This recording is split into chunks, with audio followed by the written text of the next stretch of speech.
Happy New Year to you from my heart to yours. It's great seeing you again in 2018, and it's the second working week of the year. I think, that's what the fantasy say. To wit, a year comes sooner than you think, and that's what it is for President Akufo-Addo and his government. Hello and welcome to Joy News Interactive with me, Bernice Abu-Bedu. We are coming to you live from digital address 0993-341 here in Kokomlemle, Accra. The show is live on DSTV channel 421 and GoTV channel 144. You can join the conversation on our Facebook page. Our name is Joy News on TV, same name. Will find us on Twitter. Today's going to be an interesting one.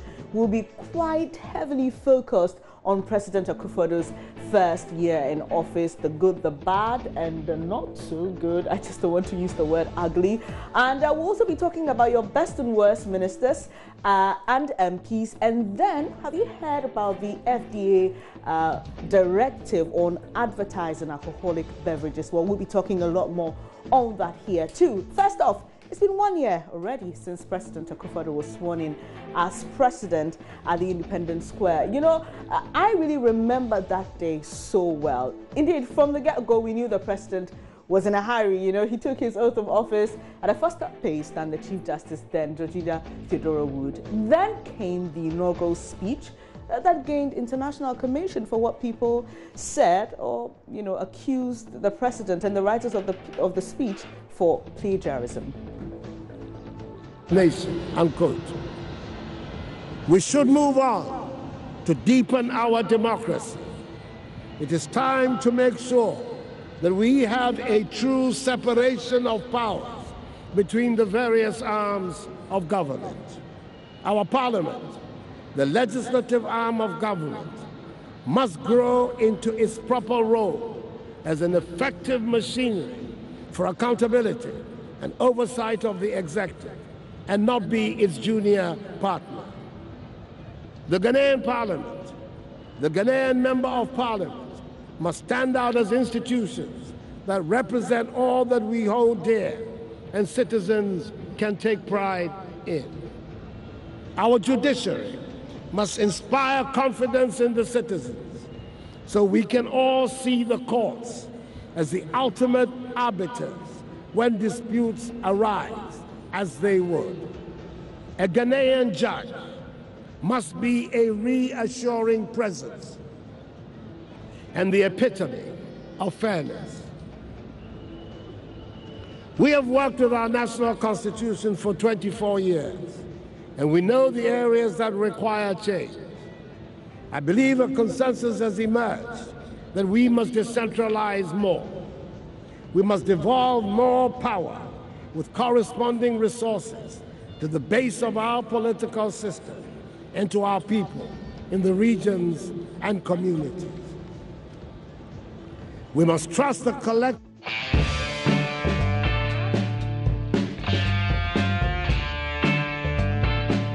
I ask you to be citizens. I ask you to be citizens. Citizens, not spectators.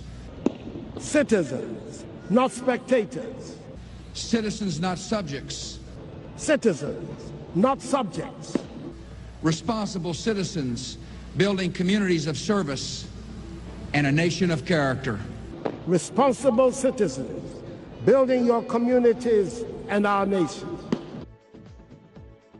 Well, so that was the biggest topic for discussion after that inaugural speech delivered by His Excellency President of the Republic of Ghana, Nana Addo Dankwa Akufo-Addo. Well, today we are asking you, 1 year on, how will you rate his performance?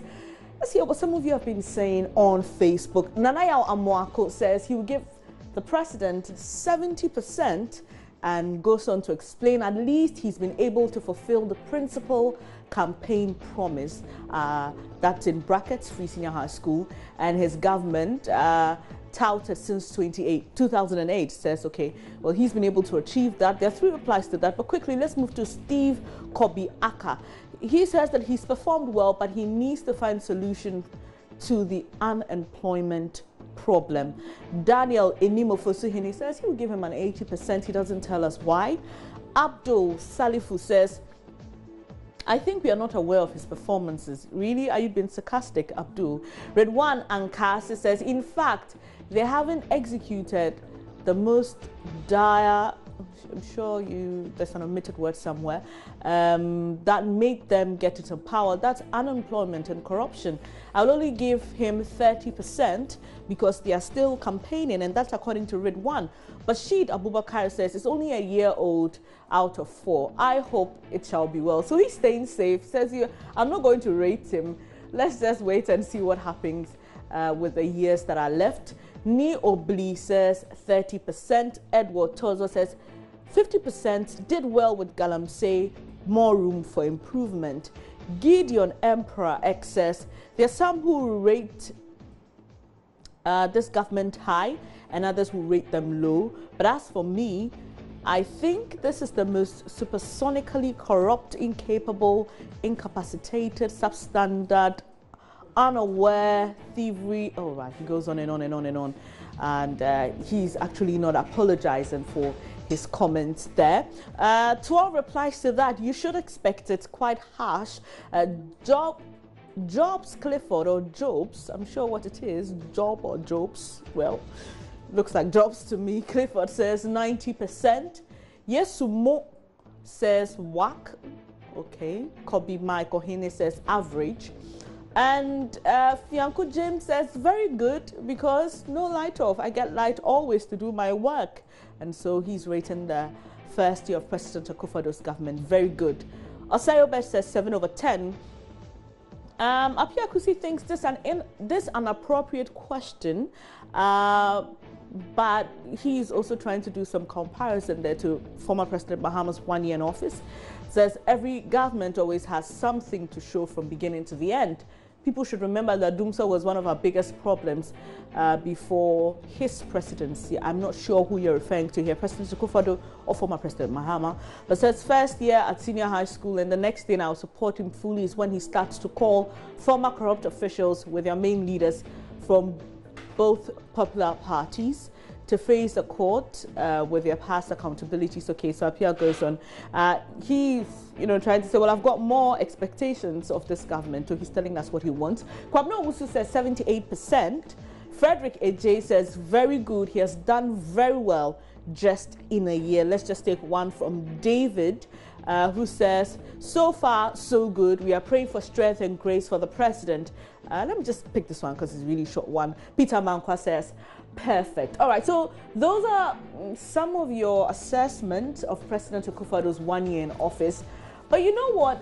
There have been some events that certain people have considered scandalous, and they thought there were some legal and moral issues with some things that public officers said or did.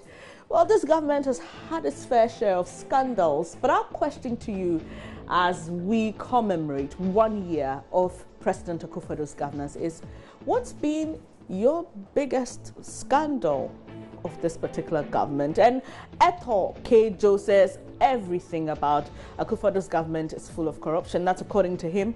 And okay, I don't know why he's saying that. The president has turned himself into a clearing agent. Maybe you should come back and explain, Eto.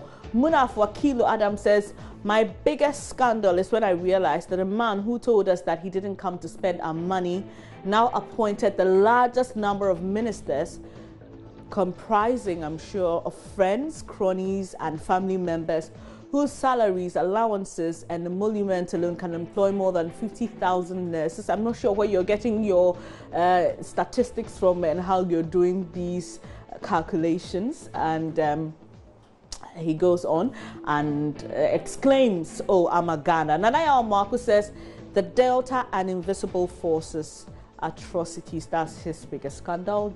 Dogoyaro says, cash for seat and incompetent 110. So many other bad news. I'm wondering why you're saying they're all incompetent. We'll be coming to that shortly because you'll be telling us who your best and worst ministers have been.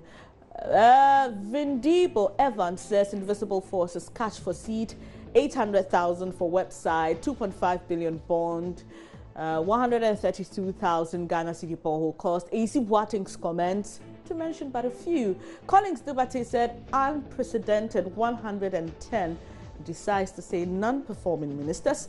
Sandro Jackie says, we are tired of this kind of news, okay. But Apana Chow says, the expatriate scandal, which I think is not an issue at all, okay. And with which one? The whining, okay.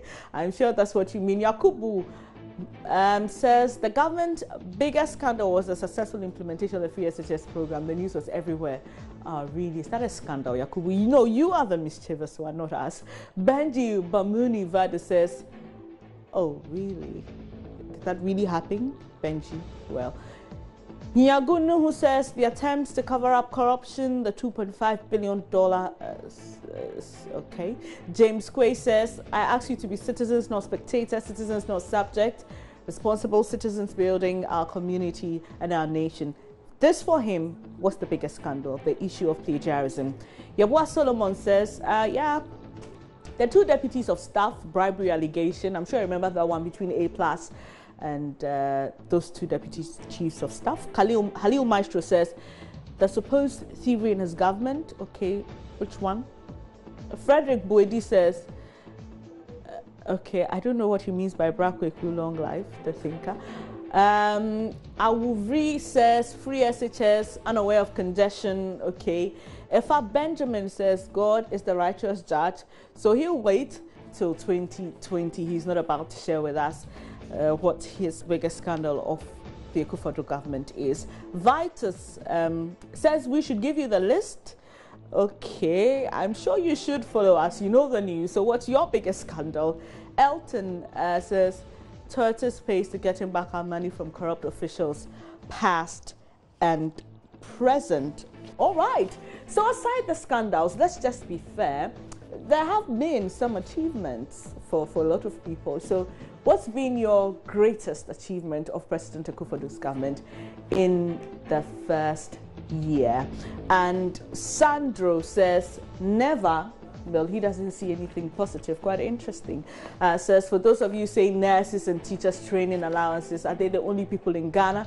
What about you? Okay, Dogo Yaro says, to tell you plainly, it was a bad year, very bad year. We are talking about achievements, guys. Why is nobody talking about the achievement? Martin Aya says, the appointment of the 110 ministers. Why? Okay, that's your greatest achievement. Okay, but you can tell from that comment that he's been sarcastic. Vindibo says, I'm yet to find something tangible. Okay. Apana Child says, the free SHS and restoration of nurses and teachers allowances. Apollo Sekujo says, same, free SHS, restoration of trainees allowances. Etho says, the appointment of 110 family, all right. And Dan Anaxi says, the implementation of the free SHS policy and restoration of teachers and nurses allowances. Teacher and nursing trainee allowances, yeah. Abodain Ayungura says, besides the cover-ups, okay, you think that's a novelty? Or you think his regime is a novelty besides the cover-ups? Vitus says, corruption, achievement. And Nanaya Omako says, the audacious free SHS implementation, incontrovertible. Noah God knows Billy says, the free SHS, but they need to improve it. And Dan Slimer says, I'm not aware of what is happening. And Kweku Asamoah says, the inclusion of the S apostrophe to the Founders Day and free SHS. And Edward Biney says, man of words and of deeds, but more room for improvement. So President Akufo-Addo, these are people who think you've done a lot of good things, and top of that list is the free SHS, but I think there's more room for improvement. So hopefully when we are doing this next year, they'll be talking about those improvements. Time now to talk about the ministers. You've heard 110. People refer to it as the Obolo appointment. Who's been your best and worst performing minister under President Akufo-Addo's government, and why? But first, let's hear from reigning journalist of the year 2016, Kwame Sefukai.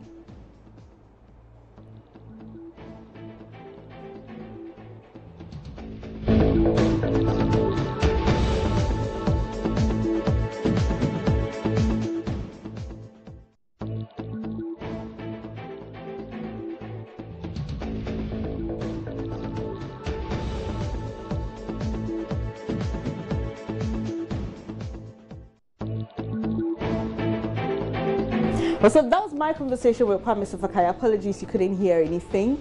But for him, his best minister has been the Minister of Lands and Natural Resources, John Peter Amewu. And his worst, and I had to pull that out of him, is Dominic Nitawul. And he thinks that Mr. Nitawul should have been, quiet on former President Mahama's, accommodation issues and the land and all that brouhaha. But it's time to hear from you, because John News Interactive is all about you. So you tell us who you think has been the worst and best minister in the first year of President Akufo-Addo's government, and why. So let's start with the best. Vitus says, oh, you need glasses, you can't see well. Okay, Nuopo God says, Peter Amewu, the anti-Galamsey IGP. And Obibini Kwesi Amponsa says, I think Hawa Kumsin, her boldness, oh wow, in the attempted daylight robbery was superb. Wellington Achichobi says, I'm looking through, sorry I can't find any. Galton Komna says, the Minister of Food and Agric. All right. Yahweh Dinkra says, the Education Minister, his role in, implementing free senior high school is commendable. And Christonado says, Napo, the Education Minister. Edward Miller says, Honorable Roxin Bukari, Upper East Minister. Bright Efa says, John Peter Amewu, Minister for Land and Natural Resources. And Walanyo Akwetia says, Honorable Kenoforiata, and he thinks that he's got some humility.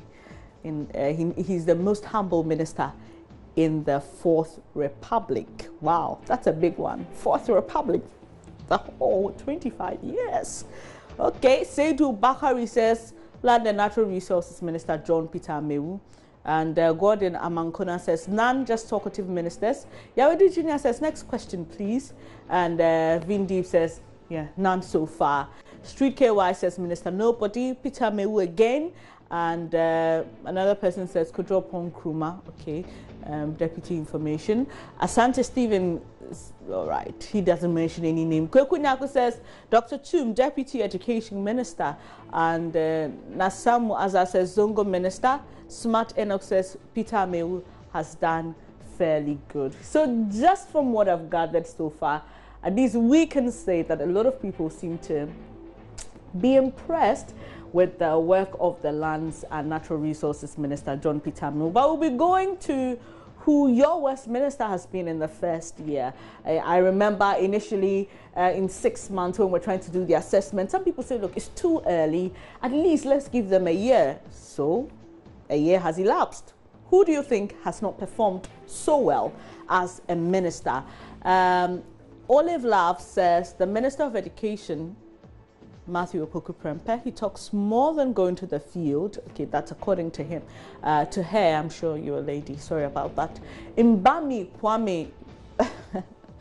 I'm sorry, but that got me laughing. What's Lukaku doing here? Lukaku is not supposed to be here, is he? We're not talking sports, guys. Kofi Akwabwa says, the number of ministers we have in the picture are not up to 110, we know. Not even half. I thought the MPP was going to be different from the opposition NDC, but I think the value is the same. Niamar Rockefeller says, sports minister, no doubt. Yahweh Dinkra says, senior minister. Chris King says, okay, all the 110 ministers. And Bobo Kofai says, interior, national security, and sanitation ministers. Interesting. Adnan Yusuf says, oh, really? Smart Enoch says, all the ministers superintending the new portfolios, especially Osafo Mafo, he thinks they've not performed too well. And Philip K. Milan says, Amewu, okay. That's interesting, isn't it? Because a lot of people put him in the best category. But while he's found himself in the worst category, Philip didn't give us any reason. Philip, I think you should give us a reason. I want to know why. KK Bakun says the sanitation minister. And Abbas says the national security minister has been the worst so far. Why do you think so? Isaac Wafayao says, Napo, that's the Minister for Education, Minister of Agric Defense, Special Initiative, Osafo Mafo. Okay, he thinks that they've not performed too well and it's a waste of our taxes. And Anam D says, all the 110. Mobson Baku says, the Labour Minister. Very, very interesting. All right, let's head to Parliament now and talk about the best MPs. This one, you have to give us a reason, really. You have to tell us why you're rating someone as the best MP. Let's just see what we'll be coming up with shortly, and we'll be telling you. But do you even know the MP for your area? Well, we'll be getting to that shortly, because whoever you're going to rate as your best MP, you must tell us why. This one, we are not going to let you go just like that. But while we try to work that out, we'll take a quick breather here on Joy News Interactive. And when we come back, we'll be talking about that directive from the FDA on advertising alcoholic beverages. Do stay.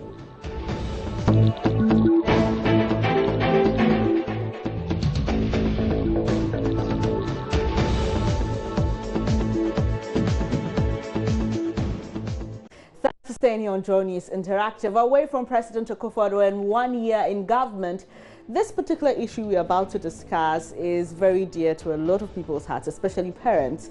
You're watching TV with your child in the afternoon, and here comes an advertisement of alcoholic beverage, and sometimes they're promising certain things that you wouldn't want your children to listen to. So here's what the FDA says: don't play any advert for an alcoholic beverage before 8 p.m. All of those adverts should fall after 8 p.m.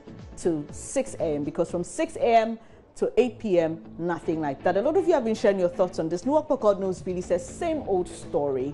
What difference will it make? They said alcohol is for those who are 18 and above, yet pregnant women give their babies sometimes alcohol. I'm sure you mean they take alcohol and their children, indirectly consume. Walanyo Akwetia says, this can't bring any good result. If you go to these Akpeteshio local gin bars, beer bars, the place is booming, and the question is, how many of these people watch the TV or listen to radios? Let's stop wasting our ears. Hussein Adams is asking what the sanctions are when the advertiser and owner of the brand being advertised goes against the law. That's a good one to ask. Nana Bravo too says, is the FDA aware that aphrodisiacs are sold in towns and villages? Yes, we know that, right? Sometimes you're just walking along the streets, especially here in Accra, and you see that. And Charles Nodia says another one and laughs and says, well, stop the nation, the station of the nation, I'm sure you mean to write, GTV, from airing it. Well, this one would definitely cause a lot of debate, but we sure will be bringing you all the updates and answering all the questions you have on this particular directive from the FDA. And we sure also will be monitoring to see those who are complying. But interestingly, as we discuss President Akufo-Addo's 1 year in office, one lady has taken to social media. Here's how she decides to assess his performance. She actually is singing a song that you may know very well. She's saying that she misses President Mahama, and that's her way of maybe, assessing President Akufo-Addo. From me, Benis Abubedu, I leave you with that video. Don't forget, we are still very interactive on social media. On Facebook and Twitter, our name is Joy News on TV. Do enjoy the rest of your day. Now, we miss you so much right now. We need you so much right now. We love you so much right now. One day we will know. We lost our quantity leader. I think getting touch. Even now we regret that. So we cleaning all ideas. We going back to the polls.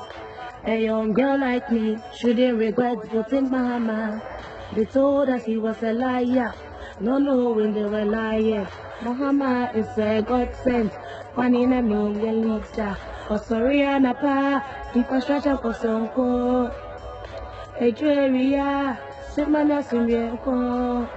Now we they miss him every night and day. Mahama Sheh. He used to want us, but we didn't want to know. Mahama Sheh, Mahama Show, Mahama Sheh, Mahama Bro, Mahama Bra, Mahama Show. Shena in Koto Pa, 800,000 for a website, 50 million for renting. I buy way our pa, CKD Basa. You better not your boy, papa. You better not your young person.